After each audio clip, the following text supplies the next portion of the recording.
Hello, everybody. Welcome back to our second episode of Ancient Mathoms, the podcast and video where we discuss our revisions to the core set and early cycle player cards. I'm Onitson, And I'm Grant Thompson, just along for the ride. and today we have our offering of the Tactics player cards. Um, we've already discussed what the aim of this series is, so let's just jump right into some player cards here. And the first one that we looked at and thought maybe this could use a little bit of work is the hero Thalen. His existing effect reads while he's committed to a quest, deal a damage to each enemy as it is revealed by the encounter deck. Um, what do you think, Grant? I like Thalen, but like Theodred, he has to commit to the quest. And unfortunately, he's only got one willpower.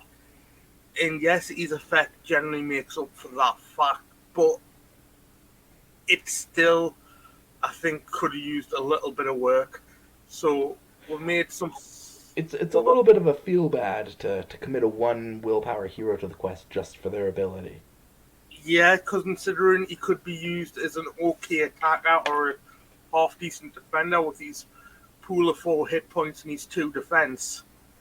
Not to mention he's a dwarf, which may become relevant later on. Well, that's true. So, in ways that we only really changed them by saying he quests using his attack instead of his willpower. So, I he, Go ahead. it makes him better. Yeah, basically. We toyed around with the idea of giving him the same treatment we did to Theodred, pulling one of his stat points from somewhere and just putting it into willpower, but that just didn't quite feel right for a tactics hero. Yeah. Um, and so when we finally landed on this idea, quest using attack instead of willpower, it's a simple and elegant solution. Um, it also means that he doesn't quite combo so well with Tactics Theoden, but it also gives Tactics kind of a new way to approach to help contribute to the quest. So that the Tactics Theoden deck isn't the only Tactics deck that can be putting down some solid questing help. Well, now with Tactics Eowyn, they've got a solid way of questing. Well, okay, that's true. I'll walk back that statement just a little bit.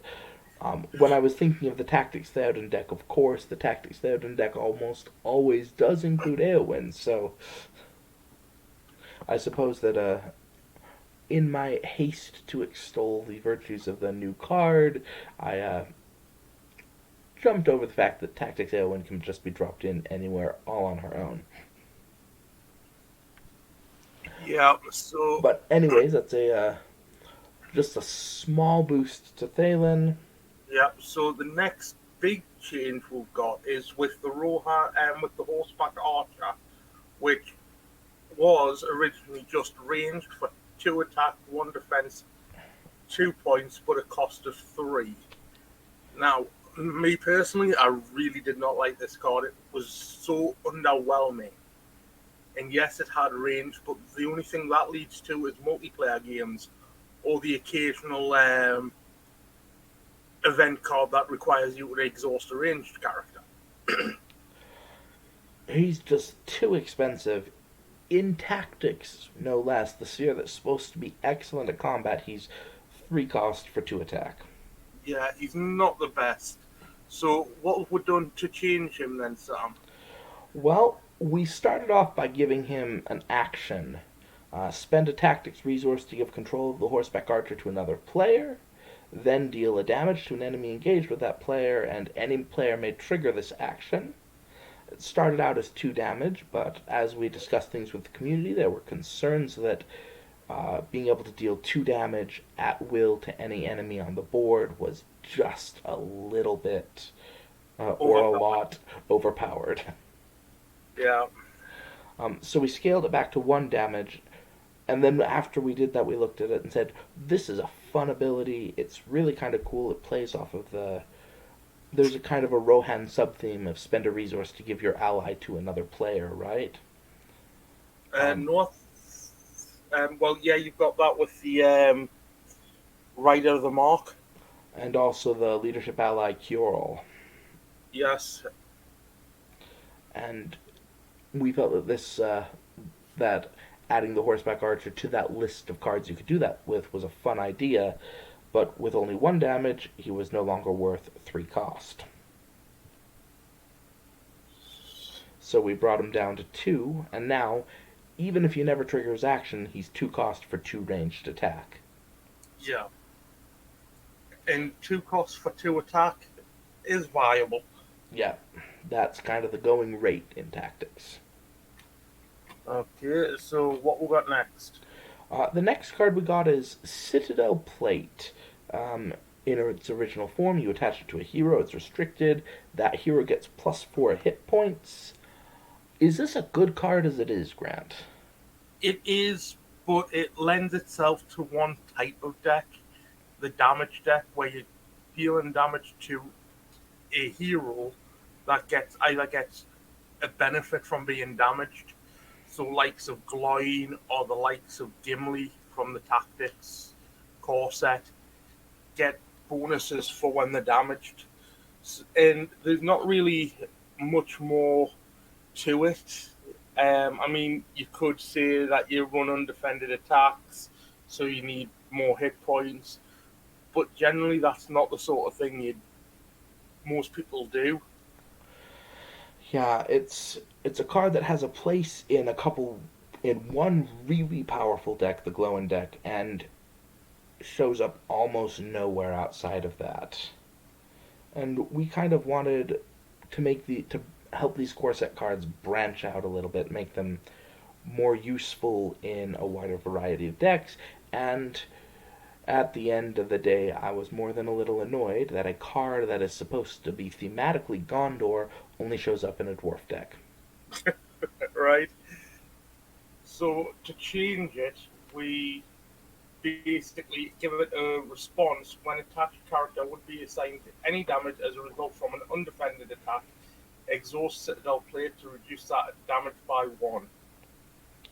So the first thing to note is that that's not actually all that great in the Glowin deck or the Gimli deck that you already run this in. Um, No. it does give you a little bit of insurance against an attack that unexpectedly would kill your hero, but with Glowin you don't want to cancel the damage, you want to get the resource. Yeah. If you cancel the damage, you're no longer getting the benefit of having it there. This, I think, would work with Lorfindel Walks Tomorrow. Yes. Any hero with a large hit point pool that wasn't already planning on defending, or maybe even was, I think this new card as it is excellent with Baragond. Yeah. Um, Give him a Gondorian shield and this card, block one big attack, take another one undefended, and cancel 1 point of that damage. Well, and if you couple that with the Ravenwing Helm, there's 2 points of damage cancelled. Absolutely. So, Absolutely. so the next one on the block is the 2 cost Woven Axe, which is a weapon that is attached to a hero unrestricted. Attached hero gets +1, +2 instead of if it's attached to a dwarf. So my thoughts on this card was it's alright, but 2 cost for a 1 attack attachment, 2 if it's attached to a dwarf. In the core set, it was great, but outside, once you get like the Dwardal cycle and with other attachments, it just sort of fell by the wayside for me. In the modern card pool, the going rate for attack boosts, especially out of weapons, is 1 cost for 1 attack plus an extra attack if you meet a certain condition. The Dagger of Westerness if you're attacking an enemy with an engagement cost higher than your threat, or maybe the Spear of the Mark, which gives you that extra attack if you're attacking an enemy in the staging area, And or the Dwarf Elf Axe from the Dwarf Elf cycle. absolutely, that's probably the biggest thing that put the nail in the coffin of the Dwarven Axe, is because 2 for 2 attack unconditionally on a dwarf is actually not bad, but the problem is with the Dwarven Elf Axe, it only costs 1, and it also goes on a dwarf, and gets you the equivalent of 2 attack. So why even run this one? Well, it doesn't necessarily give you a static 2 attack. I mean, if you attack a troll with, say, Gimli with no boost to his attack power and you do no damage with the attack itself, it's still piercing it for 1 damage. Absolutely, yeah. So, even, even if you can't muster enough force to kill an enemy, you can still do chip damage with the Dwarf Elf Axe. Absolutely. And that's just yet another reason why the Dwarven Axe just kind of disappeared out of decks as soon as we start getting access to other weapons. Yeah. So, the change we made to it was to give it a static +1 attack bonus. It's still attached to a hero and restricted, but we'll give it a response. After attached hero is declared as an attacker, exhaust Dwarven Axe to give attached hero +1 for this attack, or +2 instead if it's attached to a dwarf hero. So it makes it a lot more viable.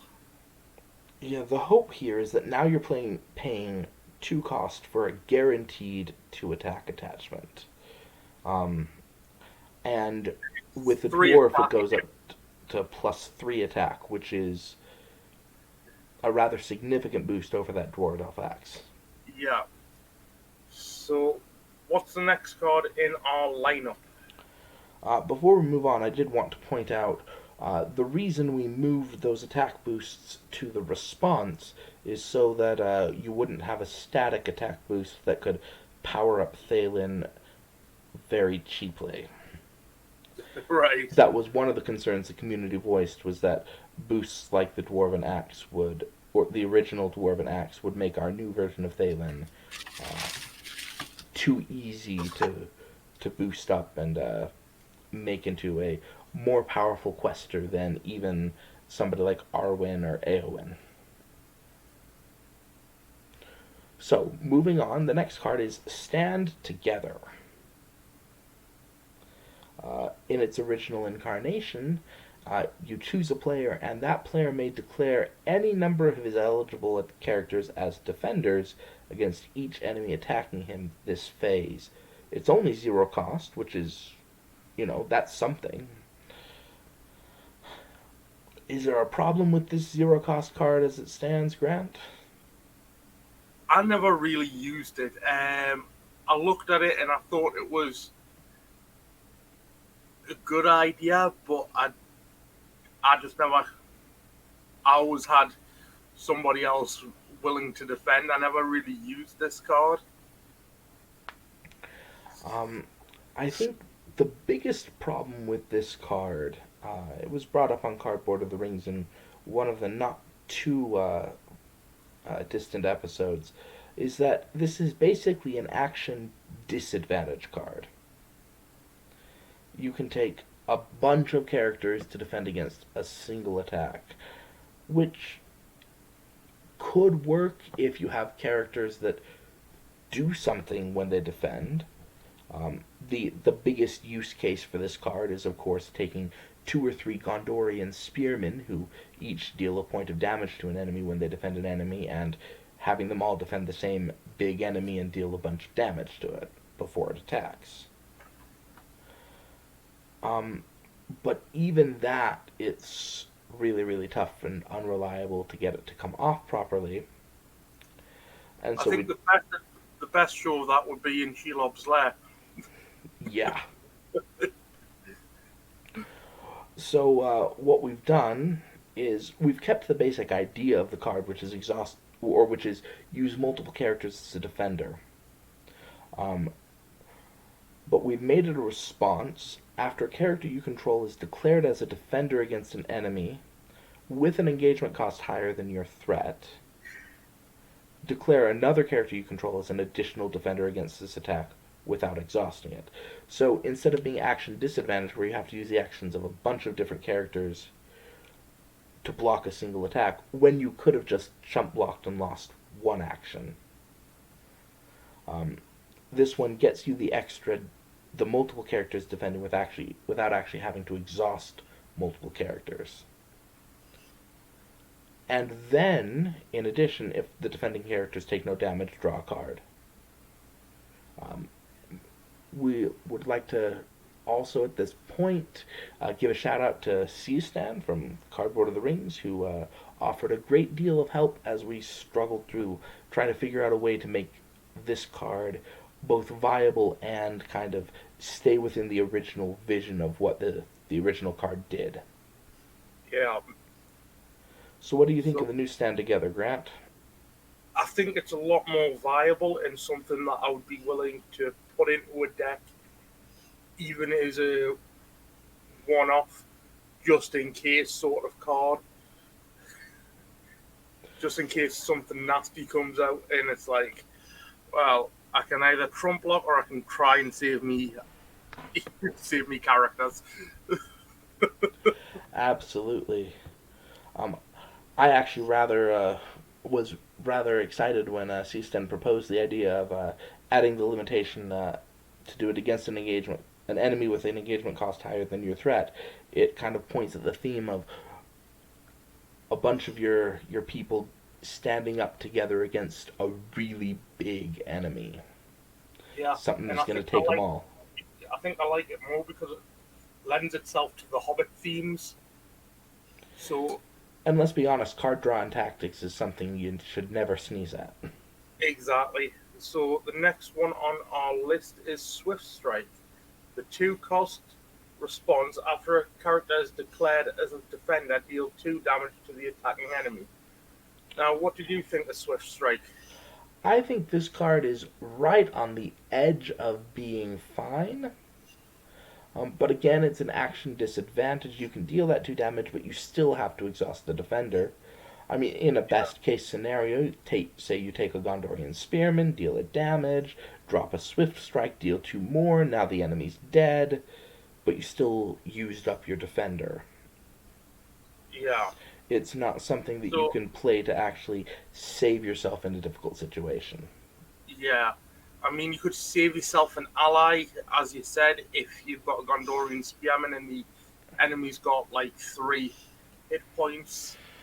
But general, but with this, with the change we've made is after a character is declared as a defender, deals 2 damage to the attacking enemy. If an enemy is destroyed by this effect, ready the defending character, which gives you a little bit of action advantage, which tactics is also lacking slightly. So, um, what do you think of the new changes? I think the conditional readying is really nice for tactics, and it also gets around the problem that you have to still exhaust that defender to deal the 2 damage to the enemy. Yeah, So either you exhaust the defender, deal 2 damage, and it wasn't going to kill the enemy, in which case, well, you were going to have to exhaust that defender anyways, or if you are able to kill the enemy, your defender's back. And it's like that enemy was never there to attack. okay. So the next card in our lineup is probably one of the hardest cards to figure out a good place for in the core set. It's Rain of Arrows. It's a 1 cost event. Exhaust a character you control with the range keyword to choose a player. Deal 1 damage to each enemy engaged with that player. The problem with this card is it turns out that dealing 1 damage to every enemy engaged with you is really not actually all that useful. Because either um, you the biggest use for it is if you have a lot of low hit point enemies engaged with you. Um, but even then, that's difficult to set up and hard to count on. And very often with your direct damage, you really kind of prefer, instead of spreading it around with a little bit on everybody, you prefer to concentrate it all on the enemy you're focusing on getting rid of right now. The only time I can think of Rain of Arrows coming off is in a Goblin Swarm from Khazad-dûm or the Dryad Elf cycle.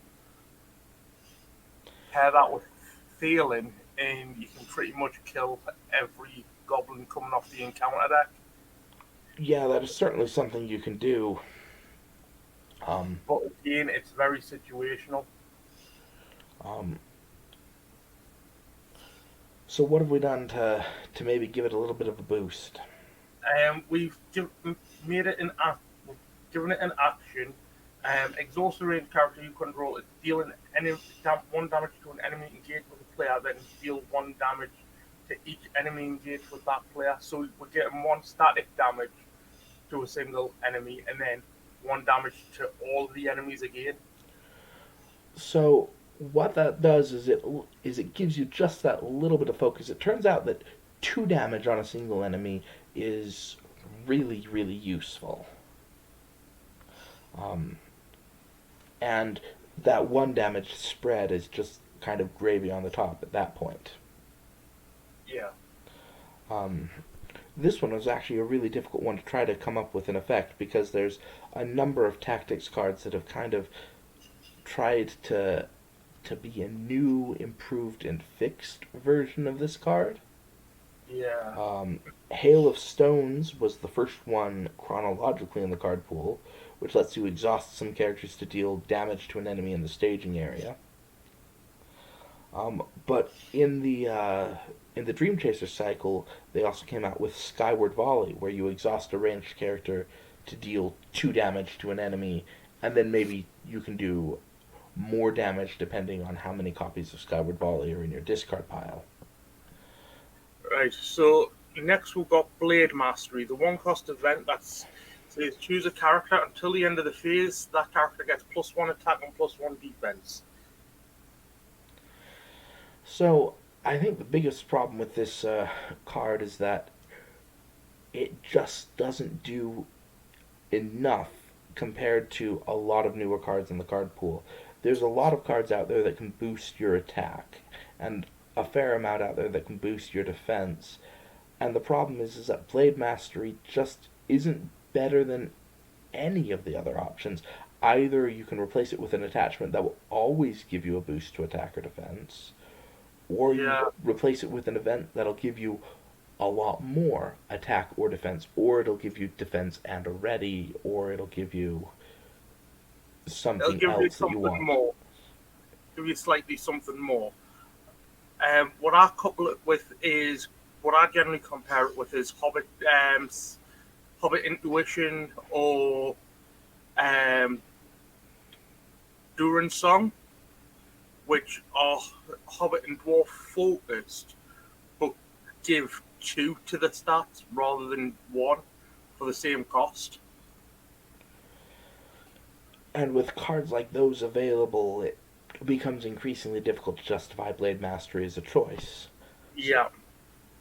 so to give So it a little bit of a boost, um, we've made it so that Blade Mastery gives +2 attack and +2 defense until the end of the phase. We did restrict it, however, to warrior heroes. yeah, Um, After a little bit of conversation in the community, it was felt that allowing it on any character would be just a little too good, especially when cards like Halfling Determination and Durin's Song could only be used in certain decks. So that's right. restricting to the warrior trait and restricting it to heroes made a lot of sense. Also, thematically, um, nobody wants to hear about the impressive martial prowess and blade mastery of a Gondorian spearman. Although that spearman may be very good. What you want to hear about is the blade mastery of Gimli or Legolas or Thalen. Yeah, the actual warriors. So, That's what we've done with Blade Mastery, and now it's a card that can justify its inclusion in a deck. It's still going to be best with a hero who can have readying, like maybe Tactics Boromir or uh, um, Tactics Boromir is the one that comes to mind most readily at the moment. You've got also Tactics Gimli if paired with Spirit Legolas. That's right. Or really any warrior hero to whom you've given readying attachments like Unexpected Courage or the Rohan Warhorse. Yep, that works as well. So it's at least worth a look at including in your deck, even if it's not going to make it into a deck with every single warrior hero you ever make. Well, exactly. It's definitely one to consider. And that's our hope here, is to make is not to make new auto includes, but to take old cards that nobody puts in decks and make you think, well, maybe it might be worth it. Yeah, definitely. And I think that's all we've got to talk about for these tactics cards. I think so. So thank you for coming on and listening to us. Um, Keep an eye out next week for our episode on the Spirit cards in the core set. Until then, happy questing.